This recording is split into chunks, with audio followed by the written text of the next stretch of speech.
I mean, you've been listening to what she's been saying, sponsorship, you know, a crowd coming to the stadium and games played on Wednesday. We saw some pictures from, you know, week 1 of the Nigerian Women's League, and what we saw is actually beautiful. The stadium looked very cool, because I watched the game, you know, when MFM went to Calabar to play against Imbanada. I mean, the stadium was awful. But then what we've seen here is actually beautiful. I mean, from what you've seen in week 1, how far do you think we can actually go and sustain the momentum from what happened? Like my chairman said here, we started, you know, rightly, and she told them this is what we wanted.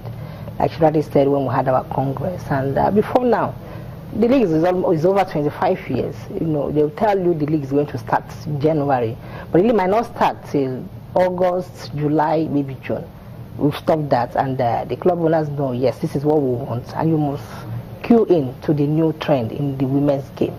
And the turnout was massive. They tried to come back. Before then, a day before, we were in Akure, and we tried to mobilize, you know, people to come out. So politicians, women, men come out to watch women football.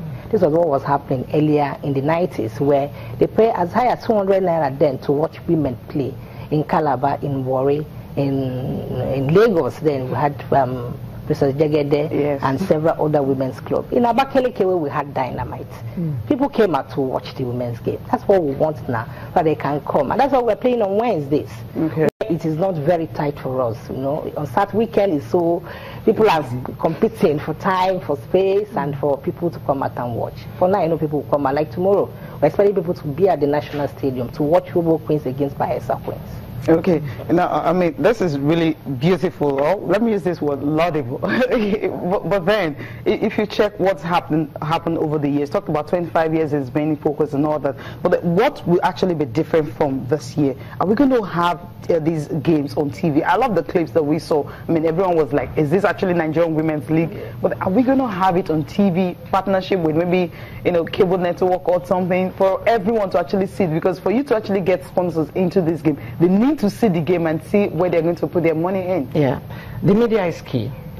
You know, television is it's non-negotiable, and this is why we have brought it to you. We have brought clips of the women's game to you. It's a step forward. The Nigerian Professional League didn't start. You know, they started being on television not too long ago, yes, since 2004. We are getting there.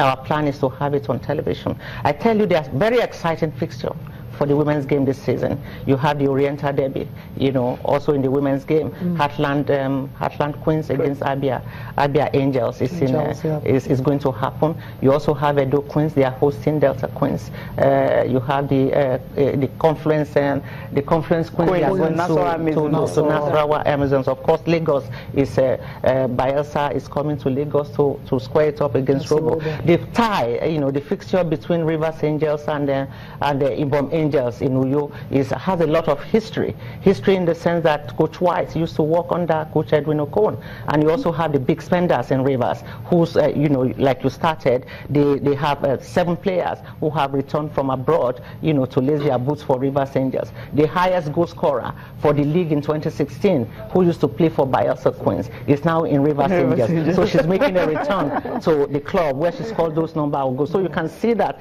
there's really a lot of excitement and competition to look forward to in this season, and you are going to be a part of it, because you will be talking a lot more of women's football. We're still talking about women's football, and for Wednesday, a lot of fixtures lined up for you. Aisha Falode talked about the fact that we're having the Herrietta Derby. We'll just go through all of them, starting with Group A, where you have FC Robo and Bayelsa Queens. They will be in action, and Ibom Angels and, of course, Rivers Angels, another big one you talked about. They'll also be in action on Wednesday, and Abia Angels and Heartland Queens. The derby you talked about. Then we'll go to Group B, and in that Group B you have Oshun Babes and Pelican Stars. It's like, I mean, it's going to be massive on Wednesday. Confluence Queens and Nasarawa Amazons, Sadatu Amazons and Adamawa Queens, Edo Queens and Delta Queens. I mean, this is really cool, because at the end of the day, you know, when you have to divide into the confluence, it simply means they don't need to travel very far. No, they don't. To actually play their game. So it simply means no walkover this season. There's no walkover. And if you have a walkover, they know that the consequences are, you know. What's the sanction? How big is it? It's very big. It's very big. They understand it. So they'd rather honor the game than paying the fine. Yeah. But we don't have the usual rule of, after, if you don't honor like 3 games, you will be, taken out of the league. You have to go to the pro. If you are playing the Premier, you miss 3 matches in the season. You go automatically to the Pro League, and then there will be further sanction, not only demotion, monetary sanction. Monetary sanctions. Yeah. Okay, Herrietta, let me come to you here.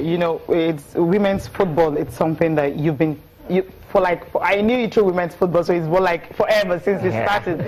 so much. This one is different. We have an independent board, in place. Yeah. Then you're a member of the board and all that. In all, what are the things we're really going to do to ensure that whatever we get from the league, we see it at the Super Falcons level and also at the world at large? To start with, we started, having players. We had our MVP in our career, and the league has started throwing off players, even though it's just a week old. And definitely, it's going to translate to the national team because you have new legs. Like my chairman said before we came on air, that that tradition of a particular player playing twice in under 17, playing twice in under 20, no, that would never happen again. Okay. Because definitely the coaches will be on ground scouting for players. Definitely, yes, we won't throw away the old players. Experience is very important, but they will definitely also get to have new legs, for especially the under 17, which is very important. If you start very well from the under 17, you get to under 20, you graduate, and they play.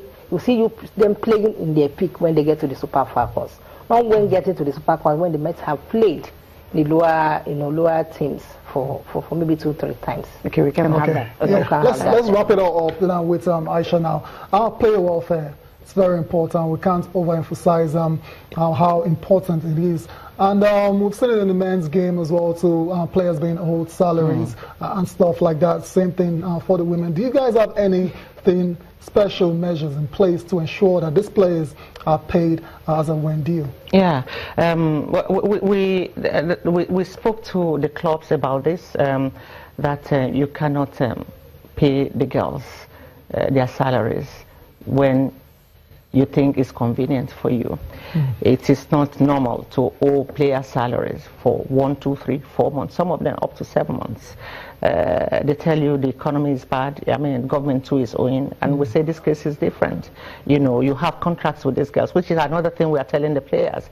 Do not play for any club if there's no proper contract signed. Do not just cross the dotted lines. You have to get also the services of a lawyer, no matter the level of that lawyer. At least let there be some kind of professional input into what you are signing. And the clubs, they also understand that players' welfare, especially salaries, no matter how small, the minimum wage must be respected. If you are going to pay the players, it must be at least to the standard of the minimum wage, and the salaries must come on time. If they don't come on time and we get the reports, we are going to investigate, and then our handbook is taking care of all of this, consequence sanctions for the clubs that owe player salaries for 1, 2, 3 months. There are going to be sanctions, and I think that everybody is sitting tight because they know that really it is not business as usual. Okay, definitely. Well, thank you so much. I mean, we can spend the whole time actually talking about women's game. We can go on and on and on and on. Aisha, Herrietta, thank you so much for having us. And please remember that tomorrow's game is here in your backyard. We'll be there at the National Stadium, 4 o'clock. And for the fans out there, 4 o'clock it is. Come to the AstroTurf of the National Stadium and come and watch beautiful game between these two teams in the Women's League. Thank you.